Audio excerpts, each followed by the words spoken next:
Hai semuanya, perkenalkan kami dari kelompok 2. Di video ini kami akan membahas materi tentang otot rangka pada kuda. Namun sebelum lanjut ke materinya, kami akan memperkenalkan diri kami masing-masing. Halo teman-teman, perkenalkan nama saya Gita Lestari Laudo. Perkenalkan, nama saya Agnesita Sinyoman. Perkenalkan, nama saya Inayuni Ratulangi. Perkenalkan, nama saya Marian Datulangan. Perkenalkan, nama saya Nadia Junaidi. Perkenalkan, nama saya Basar Franciscus Lumban Turma. Perkenalkan, nama saya Benny Grain Somalinggi. Nama saya Franky Griapon. Perkenalkan, nama saya Joshua Paendo.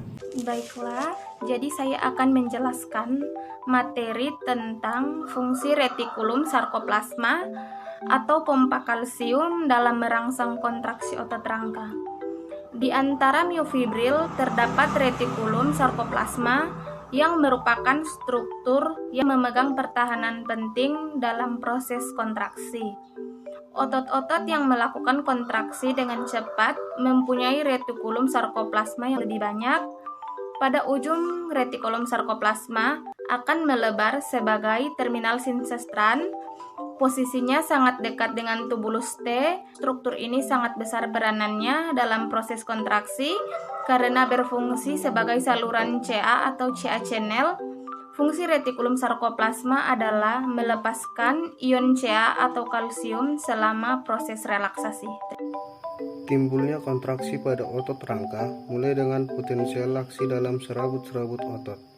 Potensial aksi ini menimbulkan arus listrik yang menyebar ke bagian dalam serabut, di mana menyebabkan dilepaskannya ion-ion kalsium dari retikulum sarkoplasma. Selanjutnya, ion kalsium menimbulkan peristiwa-peristiwa kimia proses kontraksi. Di sini saya akan menjelaskan ternyata serabut otot tersusun atas miofibril yang terbagi menjadi filamen tipis yang disebut aktin dan filamen tebal yang disebut miosin. Filamen tipis tersusun dari aktin, tropomiosin, dan troponin. Molekul tropomiosin merupakan filamen panjang yang terletak di antara dua rantai di aktin. Tiap-tiap filamen tipis mengandung 300 sampai 400 molekul aktin dan 40 sampai 60 molekul tropomiosin. Molekul troponin merupakan unit kecil globular yang terletak dengan jarak tertentu di sepanjang molekul tropomiosin. Troponin terdiri dari 3 subunit troponion, I, T, dan C. Troponion T mengikat komponen troponin lain ke tropomiosin. Troponin I menghalangi interaksi miosin dengan aktin, dan troponin C mengandung tempat pengikatan untuk CA2+ yang memicu kontraksi. Tautan antara filamen aktin dan miosin menyebabkan miofibril secara bergantian mempunyai pita terang dan gelap. Pita terang yang hanya mengandung filamen aktin disebut pita I. Ujung tempat filamen aktin dan miosin tumpang tindih dinamakan pita A. Pita A memiliki suatu regio yang hanya terdiri dari filamen miosin yang disebut pita H. Pita H merupakan daerah yang apabila otomer lemas, filamen-filamen tipis tidak tertumpang tindih dengan filamen tebal. Di sini saya akan menjelaskan tentang mekanisme kontraksi otot. Kontraksi otot secara umum mengikuti urutan. Yang pertama, aksi potensial dihantarkan sepanjang saraf dan berakhir pada membran otot. Yang kedua, pada ujung saraf dilepaskan neuron transmitter asetilkolin. Yang ketiga, asetilkolin akan bekerja pada membran serabut otot dan membuka gate natrium. Yang keempat, masuknya ion natrium dalam jumlah banyak melalui terjadinya aksi potensial pada membran otot. Yang kelima, aksi potensial dihantarkan sepanjang membran otot sebagaimana yang terjadi pada membran saraf.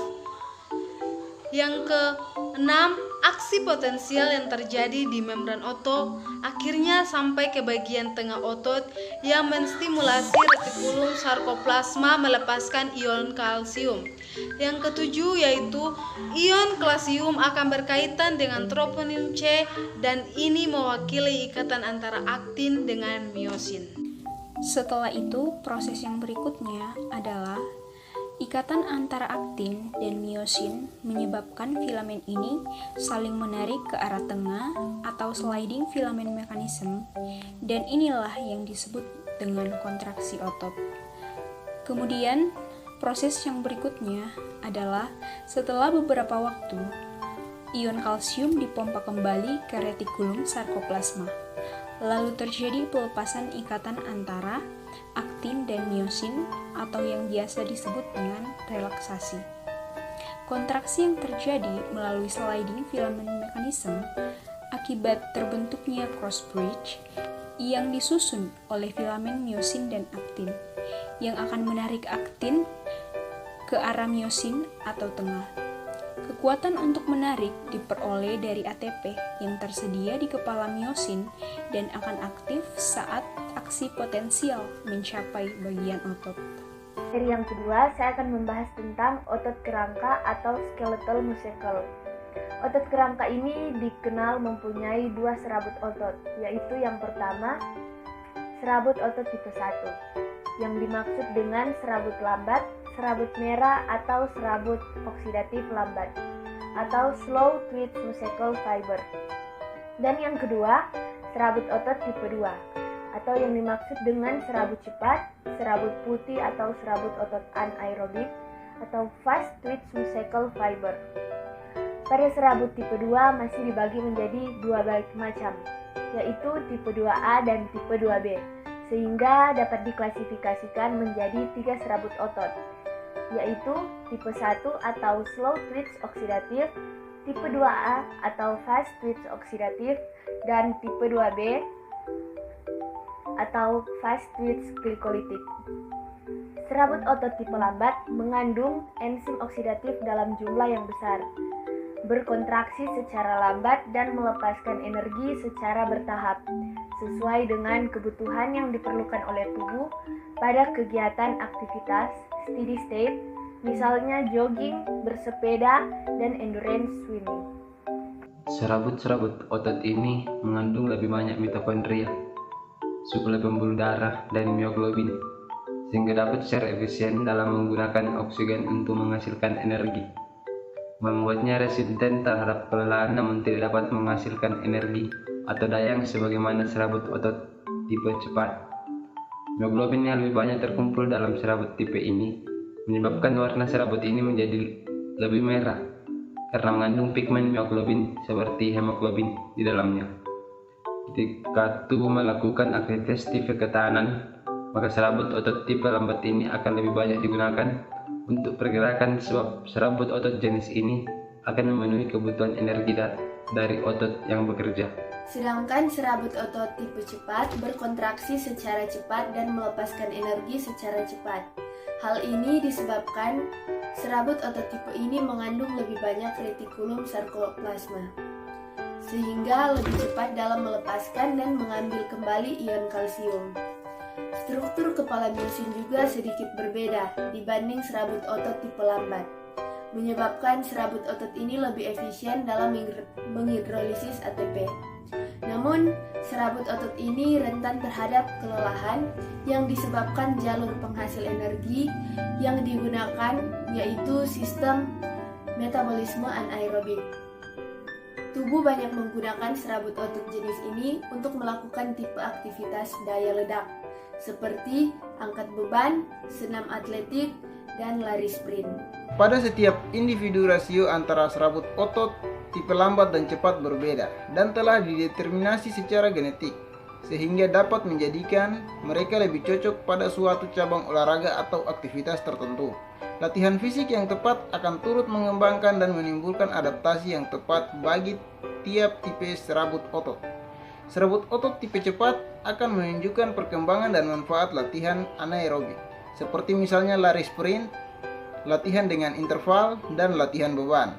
Serabut otot tipe lambat akan menunjukkan perkembangan dan manfaat terutama aktivitas ketahanan yang menggunakan jalur sistem aerobik seperti berlari, bersepeda, dan berenang.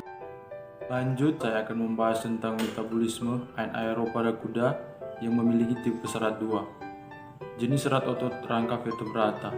Tipe 1, kedutan lambat atau otot merah, padat dengan kapiler dan kaya akan mitokondria dan mioglobin, memberikan karakteristik warna merah pada jaringan otot. Ini dapat membawa lebih banyak oksigen dan mempertahankan aktivitas aerobik menggunakan lemak atau karbohidrat sebagai bahan bakar. Serabut kedutan lambat berkontraksi untuk waktu yang lama tetapi dengan sedikit tenaga. Selanjutnya yaitu tipe 2. Otot kedutan cepat memiliki 3 subtipe utama, 2A, 2X, dan 2B yang bervariasi dalam kecepatan kontraktil dan gaya yang dihasilkan. Serabut kedutan cepat berkontraksi dengan cepat dan kuat, tetapi kelelahan sangat cepat, hanya mempertahankan ledakan singkat aktivitas anaerobik sebelum kontraksi otot menjadi nyeri.